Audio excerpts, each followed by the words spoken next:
Hello everybody, it's the Historical Gamer once again, and today we're returning to War in the Pacific, and we're playing against XTRG with a play-by-email game, it is February 8th of 1942. We are in the process of trying to build a defensive line in the South Pacific, trying to resist the Japanese advance, presumably eventually on New Guinea, and also trying to transit our carriers somewhere a little bit more useful at the moment. Meanwhile, Japanese carriers have been spotted off the northwest coast of Australia, mostly small, light carriers, and we'll see if they continue pursuing our ships in the area or if they start to fall back toward Japanese possessions in the Dutch East Indies or their historical possessions. You can see the turn starts off with a Dutch submarine launching torpedoes near Kendari to no effect against a Japanese, I think that was a cargo ship. We see that same submarine here is being hunted by enemy submarine chasers or destroyers. Fortunately for us, it did not get detected there. Japanese, meanwhile, okay, so we've detected their battleships again, at least one of them. The Yamashiro is bombarding here at Ambon. We also see the Fuso there, so that confirms to us that the Fuso did not sink in a collision. Assuming our intelligence is right, it could actually be a different ship, but I'm guessing it's right. 98 more casualties for the troops at Ambon, and that's going to soften them up a bit, presumably for Japanese attacks, although I think he's going to have to reinforce his troops there if he wants to take that base anytime soon. He probably needs another regiment or so there to take it. In terms of what's happened lately, not a whole lot. The Japanese carriers have been raiding sort of off the northwest coast of Australia. New Caledonia fell maybe a week or so ago. The Japanese did launch an attack on Singapore. That was bloodily handled, although they did get across the river, so that does mean they're going to start reducing the base at Singapore. Meanwhile, Japanese troops at Bataan are just kind of sitting there as we bombard them, or as they get bombarded by air units, and it's kind of down to a battle of supplies, if you will. And the Japanese have been driving into the eastern portion of the Dutch East Indies. They've taken almost all of New Guinea, although, again, just as a reminder, we didn't have any troops at any of those bases. So these guys are basically landing like Neil Armstrong and Buzz Aldrin on the moon and conquering these places in the name of the Imperial Japanese Empire. But there's no one there to be like, hey, wait a minute. I mean, there's locals, don't get me wrong, but the locals don't have any military forces, so they're kind of just watching. We sunk one of his battleships, but not the Fuso. We sank the Haruna off the coast of Mersing. We also damaged the Congo off the coast of Mersing. There was an erroneous report of the Fuso sinking due to some kind of collision outside of, like, us doing anything. That can happen. There can be catastrophic accidents. But we just saw her bombarding, so that seems to be... The tales of the Fuso's death seem to have been greatly exaggerated. Meanwhile, Japanese are continuing to bomb Bataan here. We don't have any aircraft resisting. It's just flak. 2 airbase and runway hits. 10 enemy aircraft damaged, 1 destroyed.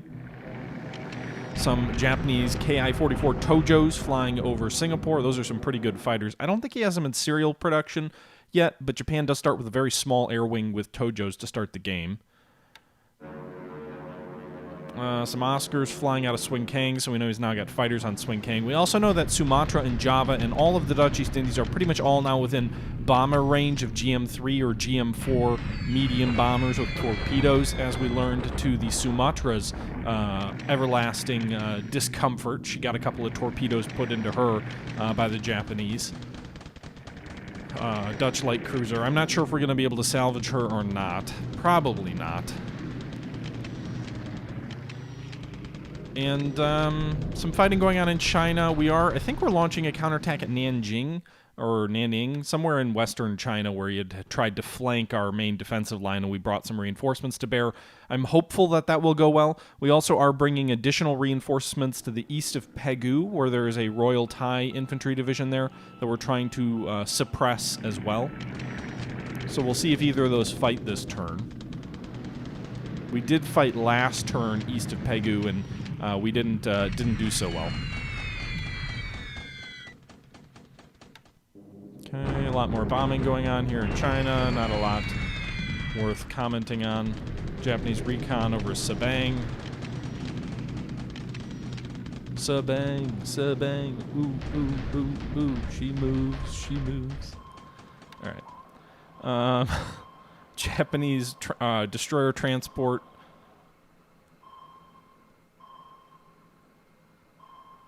Okay. Dutch submarines continue to play footsie with Japanese anti-submarine patrols. Meanwhile, it looks like he's landing some troops at Soryang. I don't know if I have anything to resist them there. Looks like there are a few coastal guns, but it's just a light Dutch base force. They did lose 25 men in the landing, so that's 1 victory point due to the 1 squad destroyed. Baby shark, do-do-do-do-do. Baby shark, do-do-do-do-do. All right. Japanese deliberate attack here to the east of Chusian. They drove back a Chinese corps with great loss of life. You can see the Japanese here lost 34 men. The Chinese lost 642 men with 29 squads destroyed. Meanwhile, we launched another shock attack, so it looks like the Gurkha, the 48th Gurkha Brigade, has arrived, and they are launching a shock attack against the 2nd Royal Thai Army Division. It looked like we took a fair number of casualties. The intelligence here says that the Japanese lost 223 men, 2 squads destroyed, 29 disabled. We lost 13 disabled, none destroyed, so 223 men to 70 casualties. That Gurkha Brigade did much better than the brigade that arrived before. The 16th Indian Brigade was badly shot up, but the 48th Gurkhas arriving did turn the tide a little bit in this fight. You can see here we got 1-to-1 assault odds, and we were able to launch an effective attack here. Unfortunately, we didn't. We had some disruption there. Really, what would have been nice is if the 16th and the 48th had coordinated and gone in on the same turn. Then we definitely would have shredded them and driven them back. As it is, it's a slight victory in terms of casualties, but overall, it's not going to change anything, and we need more troops to drive them back, probably. Meanwhile, we're launching our shock attack here at Nanning. We can see the Japanese have a mixed brigade and a mixed regiment, the 21st Brigade and the 4th Mixed Regiment, so 129 assault value versus over 500 assault value attacking. We've got 1 base force, 2 beat-up corps, and a fresh corps, the 66th Corps, all attacking at Nanning to help prevent him or help stop a flanking maneuver here. That could also open a door up into Indochina. You can see the Allies did attain, our Chinese forces did attain 2-to-1 assault odds. And so we did do a pretty bloody job of it. We destroyed 70 Japanese infantry squads, 55 non-combatant squads, 4 engineers, 7 guns, 2 vehicles, all destroyed. Both Japanese forces driven back in great confusion, I would hope. And we only lost 487 men and 2 squads destroyed. So that should secure Nanning for the time being for our forces. It does use a bit of supply, unfortunately, but I actually launched a shock attack instead of a deliberate attack because I'm hoping and thinking that the shock attack uses less supply than the deliberate attack, which is more of like a traditional like large-scale bombardment, slow maneuver, as opposed to more of like a bayonet charge. I don't know if that's actually true or not, but that was my thought anyway.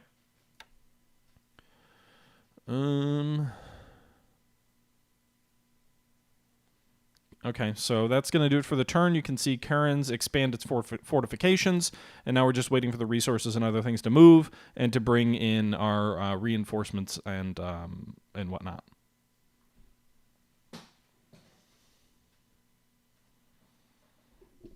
Okay.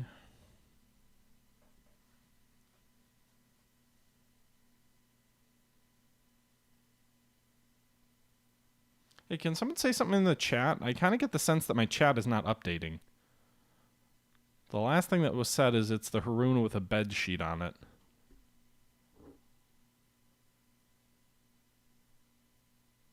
Oh, okay. That was the last thing. Never mind.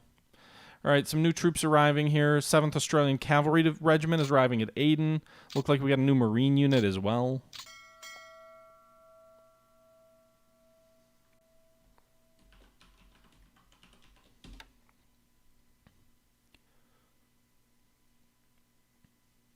You were all listening to me attentively. Were you listening to me singing Baby Shark? Are you guys familiar with that song? All right. Let's take a look here. God, please no. I don't want to lose subscribers because I start singing Baby Shark on the stream. Looks like the Japanese have had their forces, at least the ones we can see, falling back to the east. The Japanese carriers are pulling back. I'm not sure where, unless they're going to go into port at Kopang. It does have a good port. It has a level 3 port and level 4 air capacity. He's also got 21 fighters, 35 bombers, 37 auxiliaries here at Kopang. but it's not exactly what I would call secure. It's literally right on the front line. So I'm not sure. I mean, yeah, I don't have anything that can hit it realistically right now unless we bring our carriers over to hit Kopang, which would be an intriguing idea. I mean, it's right on the front line. He doesn't even have any other bases on this island. The idea of moving carriers into that port, especially since I don't really think we left any fuel there, is pretty interesting. We'll have to try and, let's see, what's this guy's patrol zone? It's right there. We'll have to change his patrol zone a little bit. So we're going to set his patrol. I don't even know, like, so if let's clear patrol zones. If I set a destination for Kopang, where do they sail to? Looks like they sail off the north end or presumably the south end. All right, so let's, oh, come on.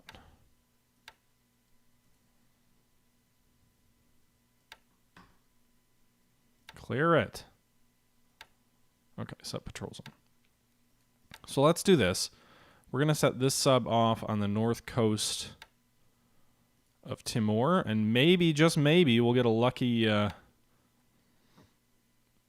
strike. Not the cigarette. But this American sub, I guess. So the bad thing is that she's an American sub. The fact that she's an American sub means that we will have terrible torpedoes. She's at least in good shape. No system, no fuel damage. She's got a full complement of torpedoes. Her commander is not aggressive at all, so they're not going to do jack shit. And I can't change a commander while we're at sea, unfortunately.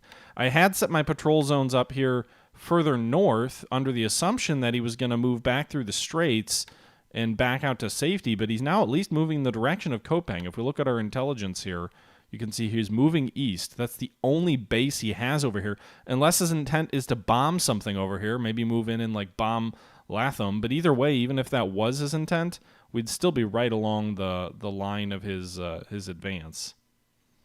Okay, so we're setting the patrol zones to be identical for this guy. This KV-19 is going to also set a patrol boundary of over here, just south of Kopang. So that we'll have a tripwire there that he's going to have to stumble across. And then we'll also move the Trusty, which is an American sub and was blocking the sea lanes over here as well, assuming that he was going to move through these islands. Is going to go ahead and set his boundary down here as well. So we're going to set submarines 2 subs north, 2 subs south of Kopang here to try and block any potential exit. I don't even know if the port has an exit on the southern end of the island. It might only be on the northern end. Meanwhile, this Dutch here, the KV whatever 5 or V or whatever it is, 12 system damage, so we'll go ahead and get it out of there. Let's go ahead and actually return it to Brisbane. It's got the fuel for that. So we'll do that. Meanwhile, this Dutch sub over here is on the way back to Surabaya. She's also pretty battered up, so hopefully we can get some repairs in port there. I don't think we have any other... Got a couple other sub patrols. How are they doing on ammo? Looks like they've replenished for the most part from port. I think there might be some sub tenders in the area. So we're also going to go ahead and set these guys to a patrol zone. We're going to set them on the northern, a little bit north of Kopang. So the thing is that if he doesn't go to the port, none of these guys are going to get here in time, or we're just going to have to reposition them. But if he does get there in time, then we might be able to intercept him. And then even if we miss him, if he goes into the port, with all these subs crowded around the base outside of it, we should hopefully be able to hit him when he exits the port. Because if he goes into the port, he's going to have to come out of the port. It's only going to take 1 or 2 days for us to get our subs down there. I don't want to sprint him and burn all the fuel because some of the subs are kind of low on fuel. But it is, I think it's a worthwhile... Oh, wait, no, we've got to get that guy repaired. Never mind. But I do think it's a worthwhile venture here to send some forces down that way. Meanwhile, the subs that we did just go ahead and disband. We put them into port. Let's go ahead and get these guys into dry dock. Actually, wait, there's no reason to put them into dry dock. It looks like they don't even need to go to dry dock, at least this one doesn't, to repair. He can be ready in a day with critical status repairs. The Dutch one's going to take a little bit longer. If we put it... Pierside, it's 5 days. Shipyard, it's 3 days. Shipyard of critical still 3, so we'll do just shipyard of normal priority. So 3 days in the shipyard for the Dutch one. Hopefully they don't get bombed while they're doing it. The American one doesn't need to go to the shipyard, and there you go. You've got 2 subs repairing at Surabaya.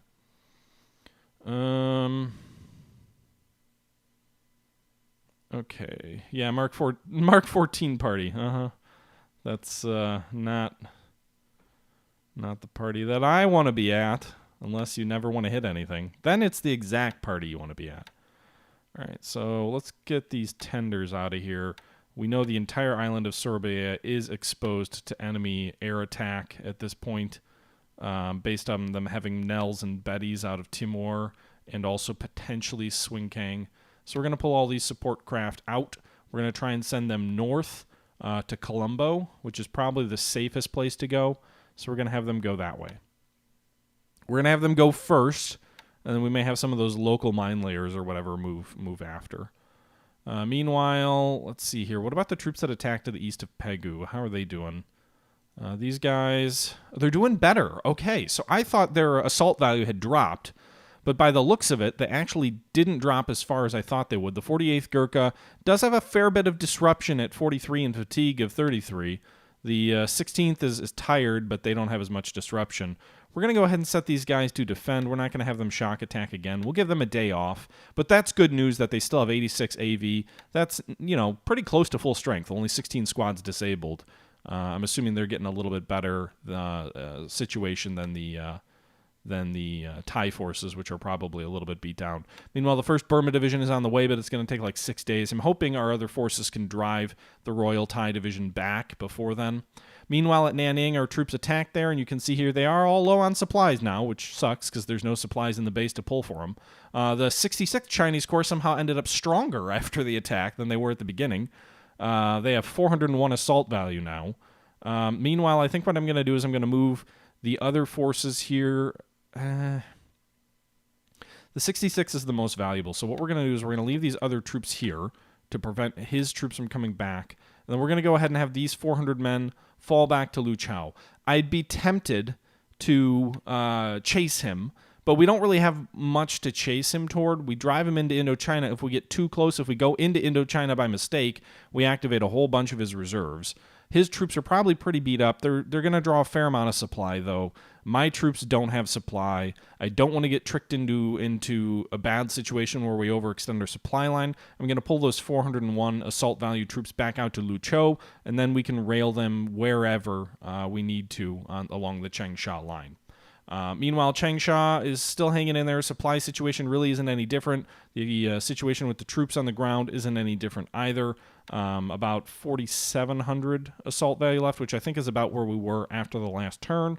These other bases here at Henyan, trying to build the forts up to level 4 before we fall back. We're making progress on one of those toward level 4. The other one's working toward level 3. Probably don't have enough engineers there to get all the work done that needs to be done, but it's what it is, I guess. Let's see here. Not much else going on in China that's worth talking about. He's probably making a move toward Pao Tao. We did see some intelligence that he was going to be moving toward Pao Tao, and there's that. So, but I don't have anything to stop him there, and honestly, it's too remote to matter a whole lot. I guess one other thing is we will go ahead and we'll pull our cruiser out of Batavia. I think we've got a Dutch light cruiser. Might as well get, or is it British? The Mauritius? I think that's British. We'll go ahead and pull that out to Colombo as well. I think Colombo makes sense. So we'll go ahead and do that. Hopefully get it out of range of any enemy aircraft pretty quick by that course it's going to take. Meanwhile, how the aircraft at Sabang doing, the Air Cobras. Where's the rest of the OB? They're at Singapore, Surabaya, Djambi, and Sabang.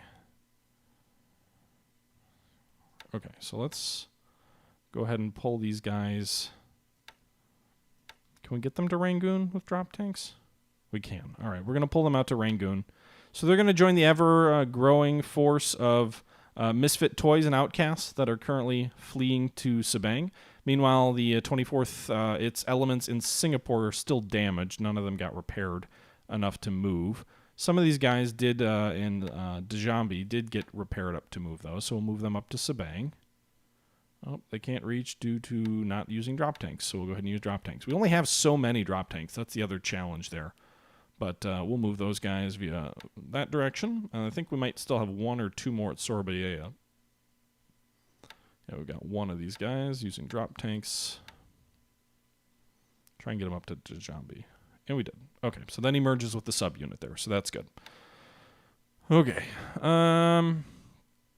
Meanwhile, what's the supply situation here? So the troops at Singapore, they didn't lose any fortification. They're still level 4. They're building up to level 5. They have 11,000 infantry, 48,000 support troops, and they've got 32,000 supply. The morale on these units is a lot lower, so I'm not as confident in our ability to hold out indefinitely, especially once he brings more Marines and troops to the south. But I do think we probably have at least till March, early March, before our XTRG is going to risk another full-on frontal shock attack. Deliberate attacks might have some success in wearing us down, but I don't think they will actually end up defeating us prior to March 1st if he doesn't speed things along. Meanwhile, the supply situation in Bataan is the same as it was, still 36,000, still level 4 forts, preserving supply by not building new fortifications. Assault value still close to 1,900, so not a lot of changes there. The patrol craft Zeeman is going to start loading supplies on board. 635 supplies is what it can carry, and we're going to travel it back to Bataan once she's loaded up. She has escaped to Tarkin, which has 1,300 supply. So if we give it a couple of days, maybe 2 days or so, she'll probably 2 or 3 days, she should be able to load up the 635 and make it to Bataan. Again, you've got 36,000 supply. You're only talking another 600, but that's probably a half a day of supply of like actual combat.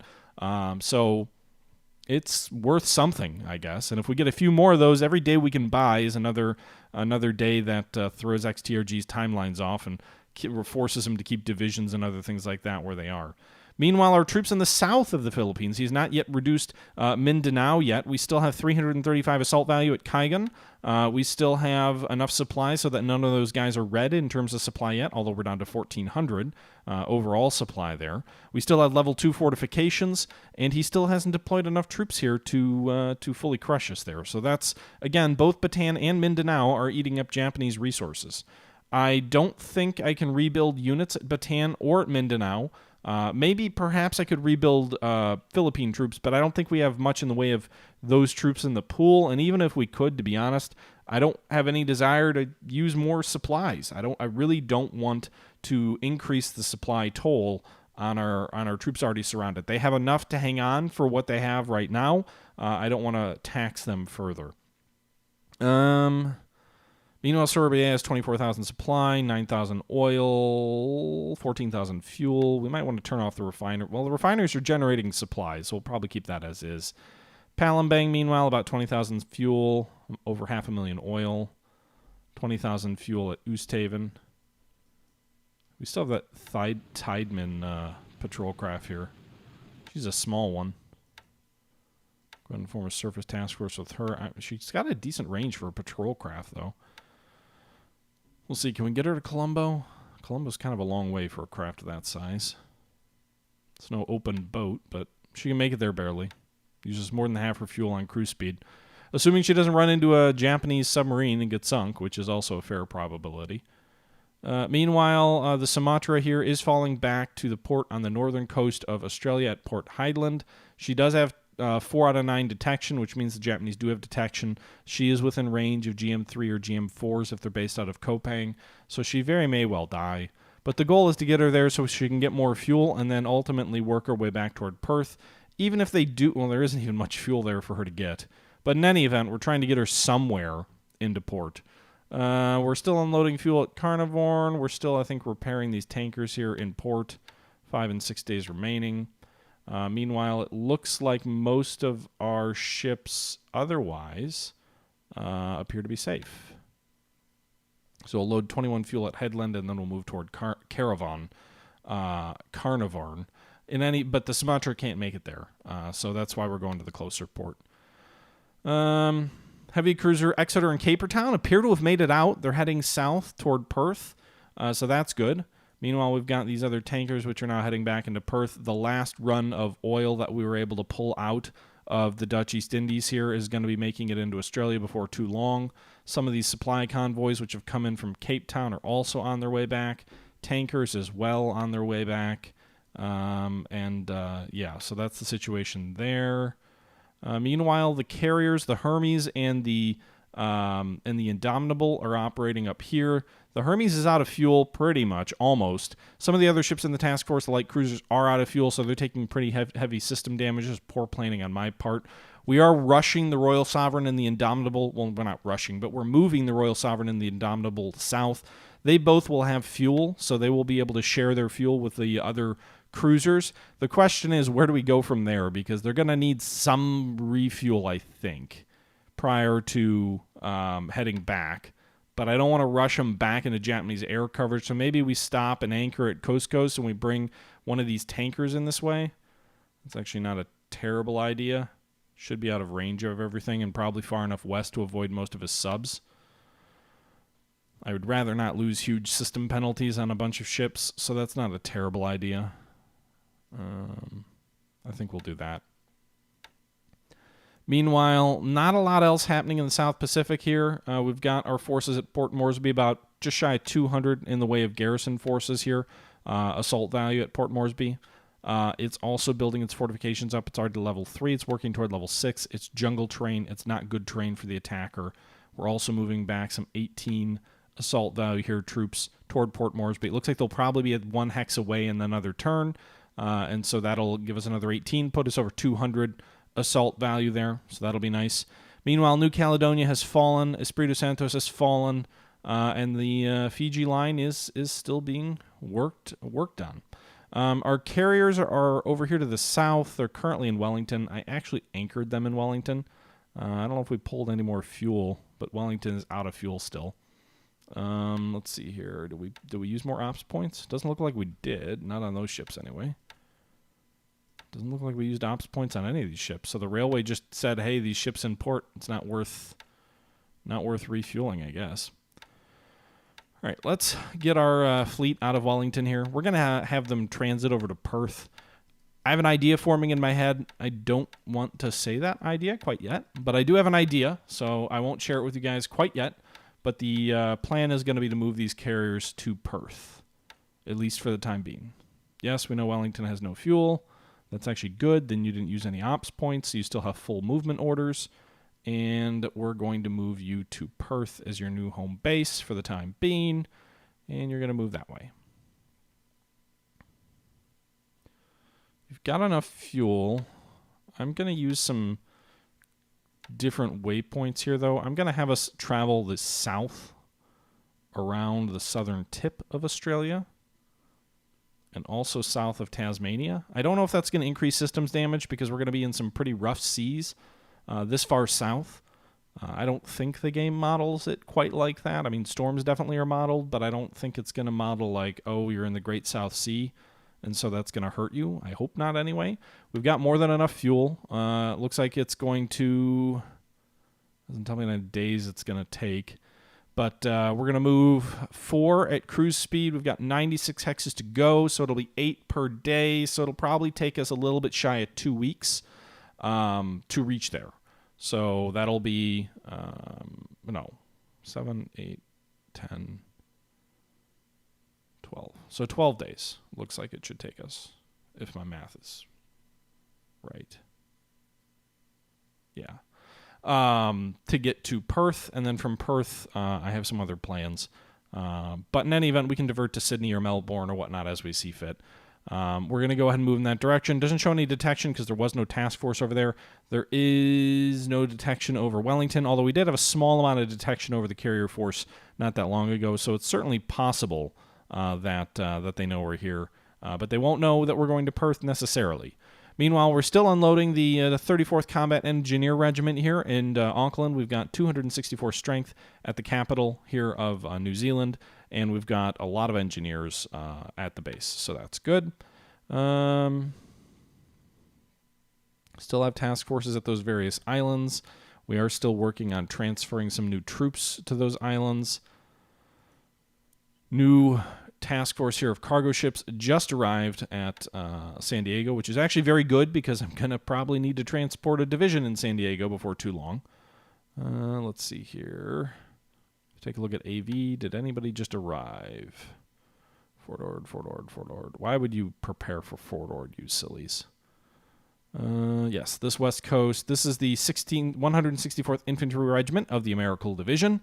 We do not yet have enough political points to assign her to the Admirals Division. I don't know if this makes a difference, but I am going to go ahead and assign them a plan to land at Nomaya. I don't know if we're ever going to do that, but I know some of you were suggesting to get them planning for something so that the division will not be starting from zero. And since we're still waiting a few more days, I'm going to have all the regiments planned for Nomaya, and we'll see. I mean, I wouldn't mind retaking Nomaya. I don't know if that's my primary objective. I'm thinking Midway makes a lot more sense. But in the positive sense, if it does get detected by the Japanese, then maybe it'll divert resources away from there. And we can always rethink about this when we have enough political points to assign the troops properly to the division. So we'll get on that as soon as we can. And I'm going to assign a few other units that are in various positions in the Pacific to different strategic bases, hoping that it may cause him to divert some of his resources to different objectives, right? Like, so if we have a bunch of forces all planning for New Caledonia, and if his intelligence detects it, then maybe he'll dispatch a full division there, and they'll be not able to plan for other objectives. Meanwhile, these Marine Raider battalions, we could assign them to try and retake Canton here in the far east of the Japanese island chain, and maybe get him to think about defending that. Or the 2nd Marine Raider Battalion could assign to try and retake another base, maybe something a little bit more lightly defended than Canton. Maybe Baker Island is more lightly defended than Canton. I don't know. But in any event, we'll kind of spread across multiple targets, potential units that we want to plan for different locations, and maybe we will get him to kind of think about this differently, if you will. Let's change these guys over into move mode. I think you want to do combat mode, because these are the Admirals Division elements. They all need to be in the same mode when you assign them. Okay. And we'll do some more of that off camera. Auckland's the biggest city, not the capital. Sorry, my bad. Wellington's is Wellington the capital? I don't actually know. What is the capital of New Zealand?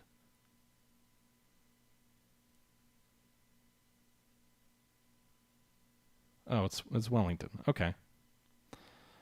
Well, you know what? Hot take. Auckland should be the capital. Auckland's the better city.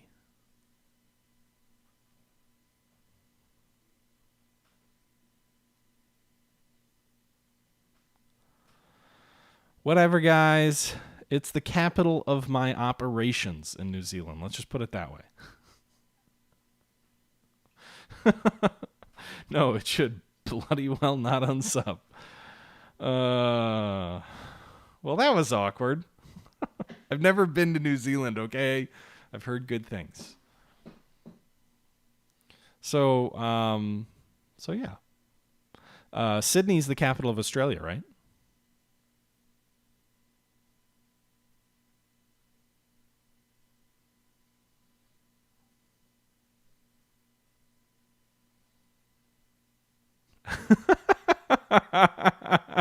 Sure, why not?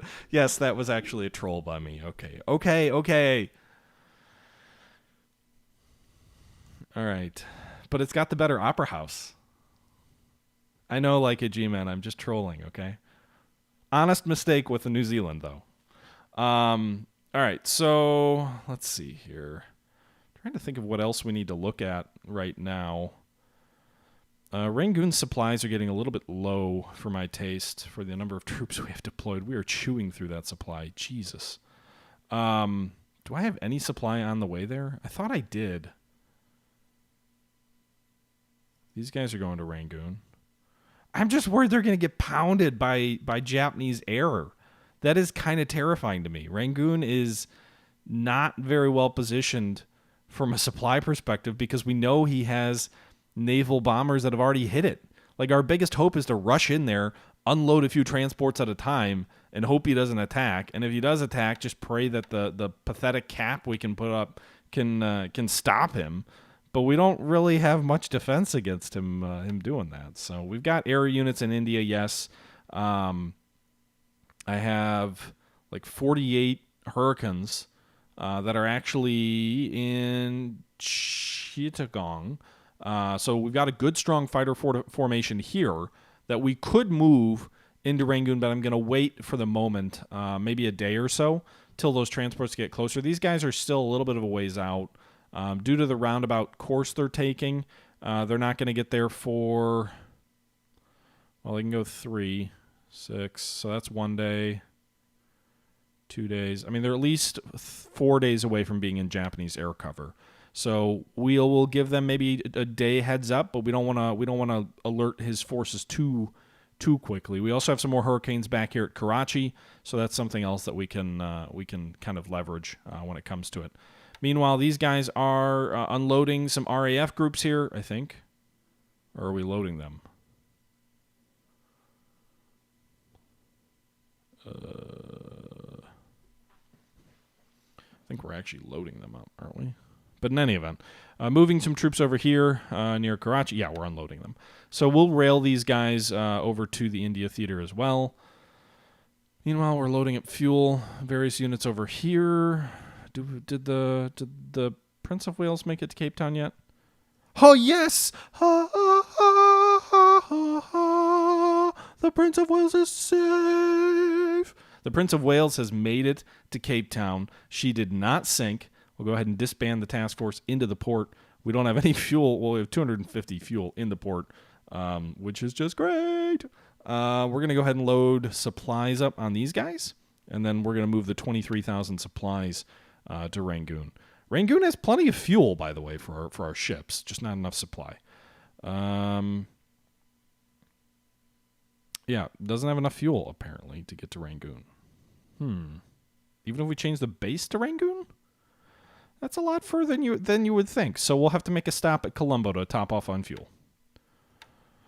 So we'll do that. Colombo has 72,000 fuel, so that's more than sufficient there. We'll go ahead and we'll do a tactical refuel, or a minimal refuel, because I have no desire to strip Colombo. I'd much rather strip Rangoon of fuel, because that's probably going to get lost at some point.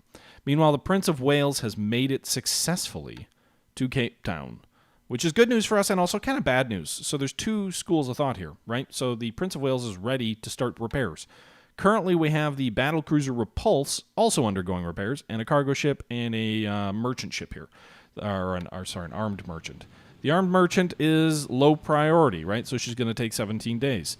The Repulse is going to take 87 days, and she's at the highest priority, or actually high, not the highest.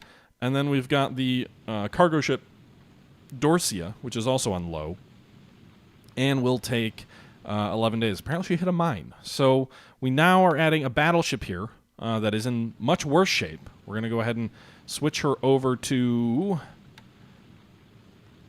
Pierside stood down. Will take 10 days to get rid of the system damage, but nothing else. And shipyard. 313 days. Oh, that's no big deal. If we do low priority, it's 510 days. Does anybody want to see the Repulse in a year and a half? Or do we want something a little bit more quickly? 315 days for the Repulse. Or for the Prince of Wales. It doesn't affect the Repulse, interestingly enough. So the Repulse is still 87 days at current estimates.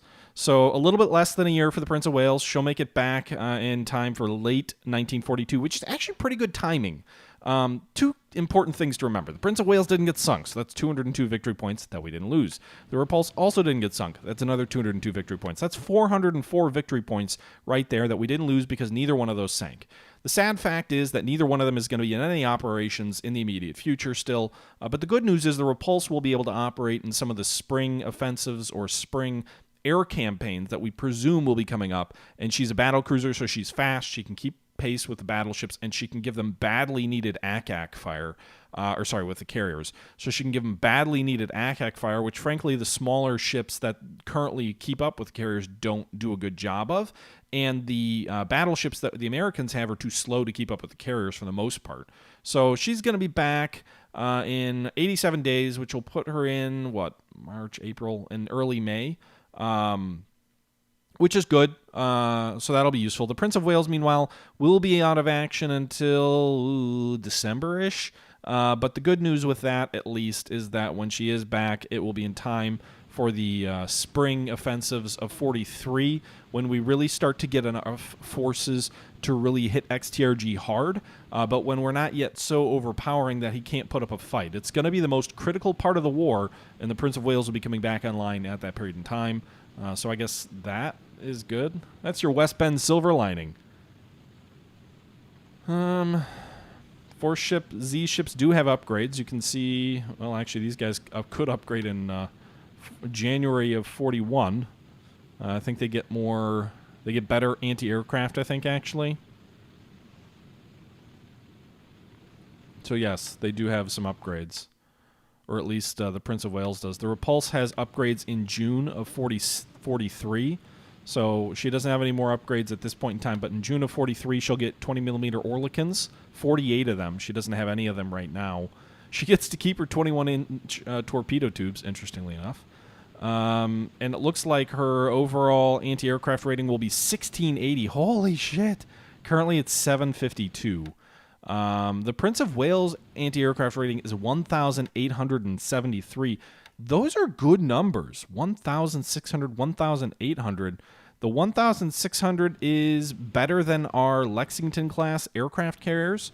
It is triple our heavy cruisers there, and it's better than... holy crap, it's 3 times the Yorktown's anti-aircraft or the Enterprise's anti-aircraft ratings. Those things are floating anti-aircraft machines. It's a miracle not a miracle. I mean, they were up against like 100 aircraft. But nonetheless, those are huge anti-aircraft platforms. And actually, the Prince of Wales is going to be 2,300 when she's back after her upgrades. So these things, we are even more blessed that they were kept around, if only because of their massive anti-aircraft batteries. The Atlanta class, I'm not sure what the Atlanta class starts at. Let's take a look here. If we take a look, cruisers, Atlanta's a cruiser anti-aircraft. Cruiser anti-aircraft, light cruiser anti-aircraft only starts with 670 anti-aircraft. But again, you remember they're on a much smaller hull, right? You're talking about a 30,000-ton ship versus a 6,000-ton ship. So, I mean, I think the score is an aggregate of all the total anti-aircraft power behind the ship, not necessarily this is the most efficient anti-aircraft platform. But that's what the Atlanta comes with. The Atlanta isn't available for 2 more months, or 2 more months. So she'll be ready kind of mid 42. San Diego will also be ready around mid 42, and the San Juan will be ready in June of 42. San Juan was the Sullivan Brothers ship, right? But we'll start to get those anti-aircraft light cruisers in the middle of 1942. Yeah, also smaller and harder to hit. The light cruisers, the Atlanta, Juneau, San Diego, they also will not be a primary target, presumably, for the enemy bombers, whereas a battleship certainly will be. We're getting the light cruiser Nashville in Balboa in 6 days. She is a Brooklyn-class light cruiser, so she is incredibly well-armed for a light cruiser, carries 15 6-inch guns. The Brooklyn-class are brilliant, by the way. It's interesting. I'm reading Kaigun right now, which is a book about... I thought I said Juneau. Wasn't that... Oh, I said San Juan. Okay, you're right. Yeah, Juneau's over here. Juneau's not ready till August of 42. So Juneau was the Sullivan Brothers ship. But I'm currently reading a book called Kaigun, which is a book about the Japanese Navy from basically its inception up until right before World War II. And it's interesting because it's talking about some of the different Japanese doctrine and some of the Japanese ideas. And I did not know this, but apparently the Mogami class was originally designed to carry triple mounts of 6-inch guns because of the London Naval Treaty, which put restrictions on heavy cruisers, how many tons of heavy cruisers you could have, how many 8-inch gun heavy cruisers you could have. And so the Japanese had excess inventory in their light cruiser area because they weren't building light cruisers really after the mid-1920s. And so they built the Mogami class, but they specifically designed it so that they could rapidly replace these triple 6-inch gun mounts with 8-inch gun mounts and make them heavy cruisers. But the Mogami as a light cruiser was such a huge leap forward for the light cruiser as a design that it caused a little bit of an arms building race in the light cruiser area. And the Brooklyn class was in some sense a response to the Japanese light cruiser of the Mogami class, which then became a heavy cruiser anyway. All right.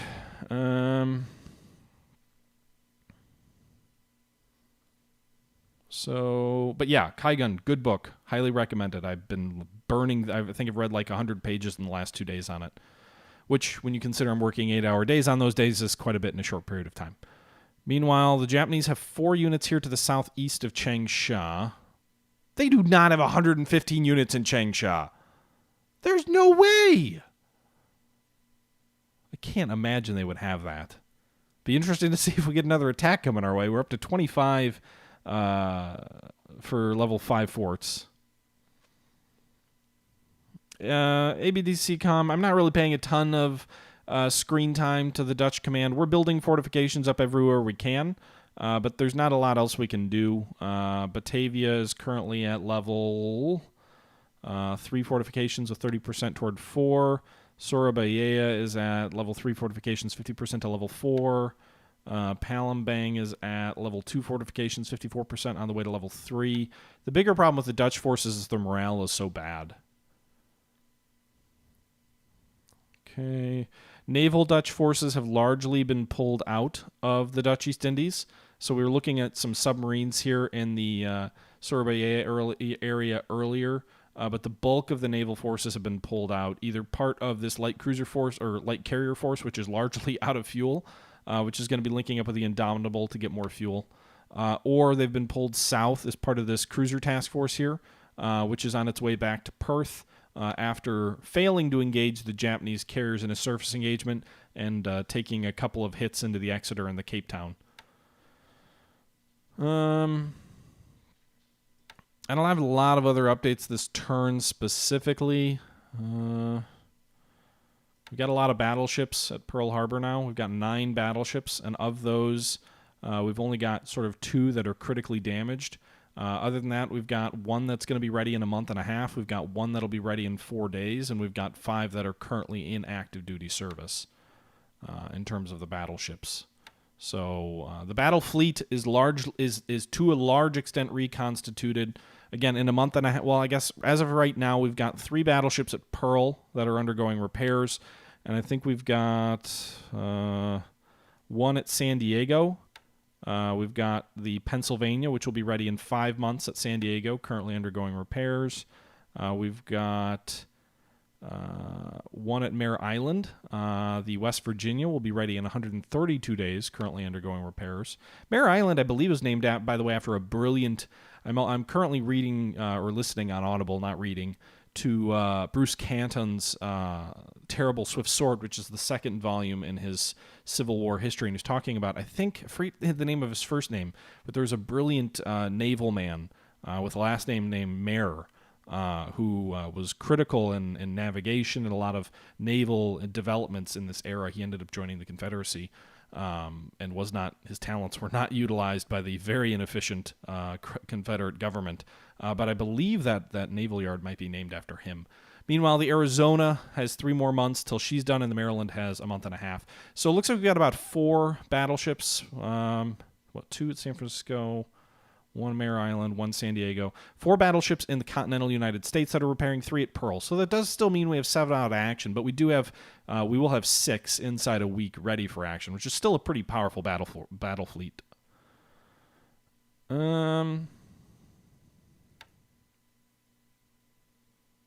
Something at Perth. Oh, did he? It almost looks like there's a little red dot at Perth that could indicate hostile mines.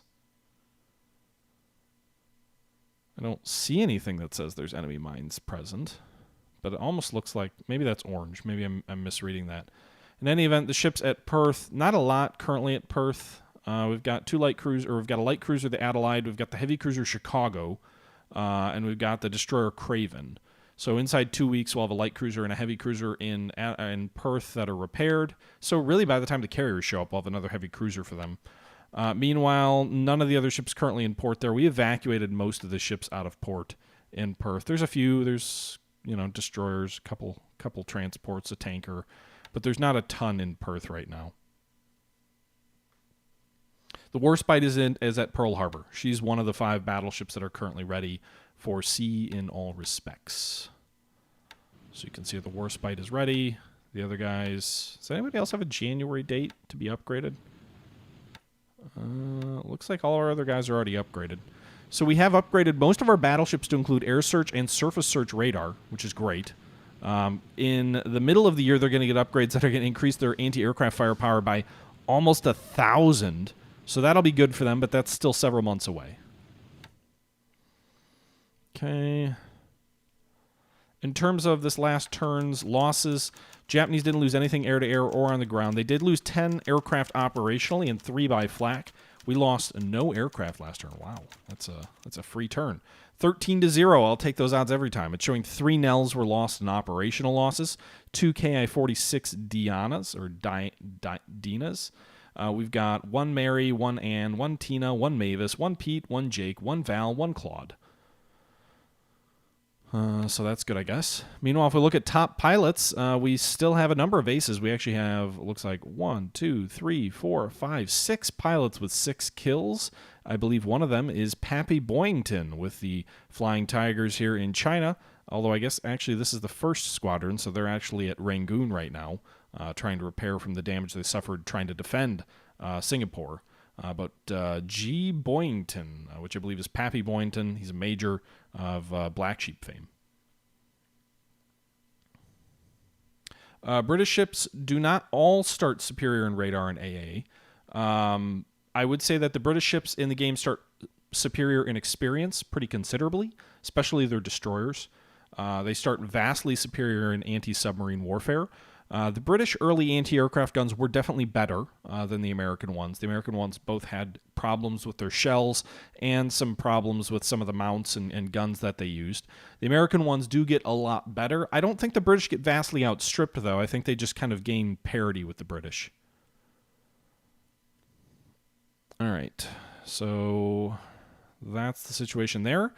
And I don't know if we've got a lot else to show.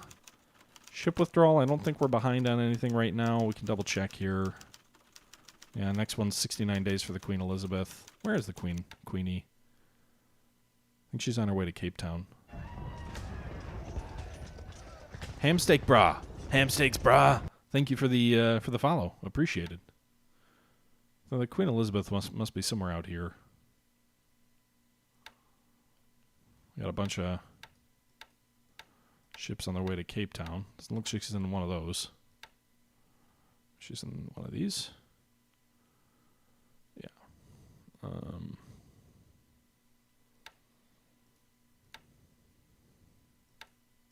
There she is.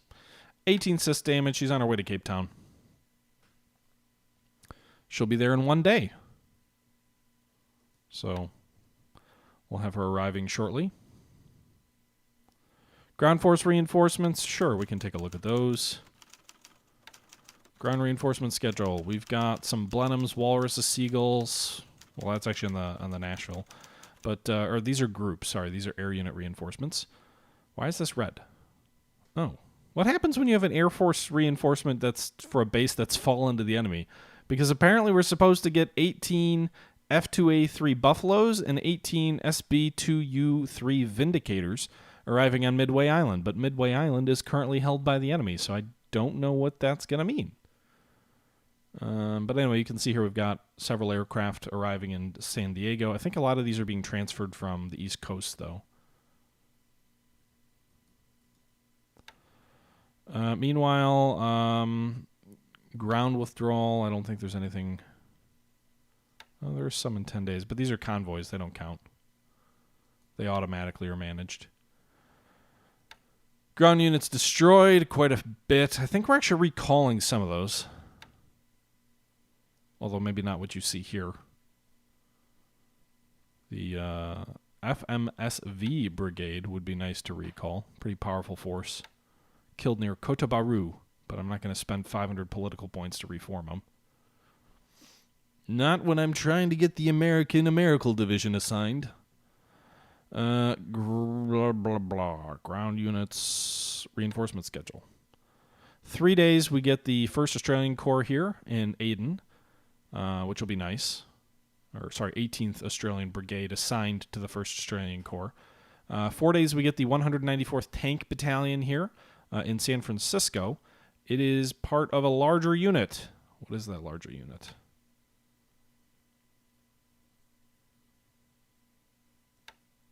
It's a unit that's being rebuilt. I don't know what the larger unit is, but it's a unit that we lost that was destroyed. I think it was destroyed in the Philippines, maybe.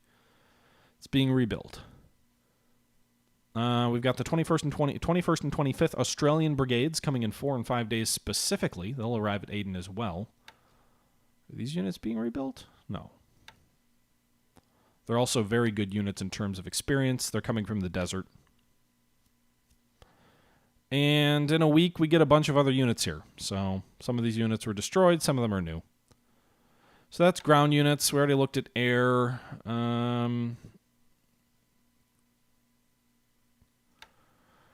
Group withdrawal. We've got some P-40s here in San Francisco that are overdue. I don't understand, like... It doesn't give me an option to withdraw, so I think I just have to disband them. That's my understanding of it. I don't want to get political point penalties, so I'm doing that. But I don't understand why it doesn't give you a withdrawal option. That's weird.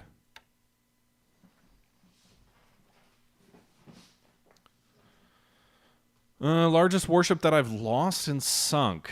In terms of warships sunk so far, let's see, last turn, nothing sank. In terms of all dates, well, remember, there's some fog of war here. So apparently someone in our intelligence department did not hear that the Fuso was bombarding Ambion. But it was, so, you know, you can let them know. The Haruna is the largest enemy ship that's been sunk. We didn't sink the Congo, I don't think. We reported like 1 torpedo and 1 bomb hit on it, so I doubt that the Congo is sunk either. But we did confirm the Haruna is sunk, so that's for sure. The largest warship that we've sunk, therefore, is the Haruna, so Japanese battleship of the Congo class, one of their fast battleships, originally built as a battle cruiser, makes 30 knots, can keep up with the carriers, doesn't have great armor, but is a very valuable ship to the Japanese. Sunk on December 12th off the coast of Mersing. Meanwhile, I don't think we sank the Maya. We put a single torpedo into her, one of the rare Mark 14s that worked. But she's one of the Japanese heavy cruisers. The largest that we lost is the Houston, the USS Houston, which is part of the Asiatic Squadron. It is a Northampton-class heavy cruiser. She's got 3 triple 8-inch gun mounts, so 3 8-inch guns, 9,050 tons, and she was sunk by a Japanese torpedo near Mersing as well. So Houston and Haruna were not sunk in the same engagement, but they were sunk in the same battle, if you will. Meanwhile, we also lost the President Coolidge, very large passenger liner troop transport, couldn't carry up to 5,600 troops, 2,200 cargo. It's 15,000 tons. It was sunk by a Japanese submarine January 2nd near the Fiji line as we were sending reinforcements in. And that's kind of the situation right now. We did lose 1 light cruiser, the Java. We've sunk a couple of Japanese light cruisers. We sank a Japanese light cruiser near Mersing. We also sank another Japanese light cruiser in a raid in the Kwajalein Islands, I believe it was. So the Kashimiya and the Katori, both Japanese light cruisers that were lost. Light cruisers have probably been the biggest losers in the war so far. We're claiming 3 Japanese... Well, that's actually the Maya. So we're claiming 2 Japanese light cruisers sunk. Destroyers are almost entirely... Japanese destroyers sunk here. You can see we sank 1, 2, 3, 4, 5, 6 Japanese destroyers. We've lost 2 Dutch destroyers, a British destroyer, an American destroyer, and an Australian destroyer. So all told, we're winning the destroyer fight. We've also sunk a couple of Japanese APDs, which are destroyer transports. The transport fight, the Japanese definitely are winning in terms of losses so far. We actually haven't claimed a single Japanese transport ship. I'm not sure if that's true or not. I know we've badly damaged a few. I think a few might have sunk, but we've lost quite a few, most of them empty. In the tanker fight, we haven't sunk a single Japanese tanker yet, but we've also not lost a ton. We've lost 5 tankers that actually can carry a few things, and we've lost 2 micro tankers which only carry like 1,800 fuel and are kind of worthless. Mine warfare ships, we lost a bunch of worthless ones. We did sink a couple of Japanese mine layers here near Savi. And subs are pretty strongly in the Japanese favor. We've lost 2 American subs, and we're claiming quite a few more than that Japanese submarines. So that's the situation right now, guys. It is February 9th of 1942. And no, the Japanese don't have many cruisers at all. The Japanese have, I think, 29 light cruisers over the course of the entire war, and they've already lost 2 or 3 of them. So that's a pretty big hit, I think. Yeah, so anyway, guys, I think that's going to do it for this episode. I don't have a lot else to show off or talk about. I appreciate you guys for tuning in once again. Tusked Star 671, thank you for the follow. Ham Steaks Bra, thank you for the follow as well. To my subscribers out there, thank you for the continued support. I do appreciate it. And for everybody else who came out and continues to support the channel, I appreciate it as well. And until next time, guys, this is the Historical Gamer saying thank you for watching, and I'm out.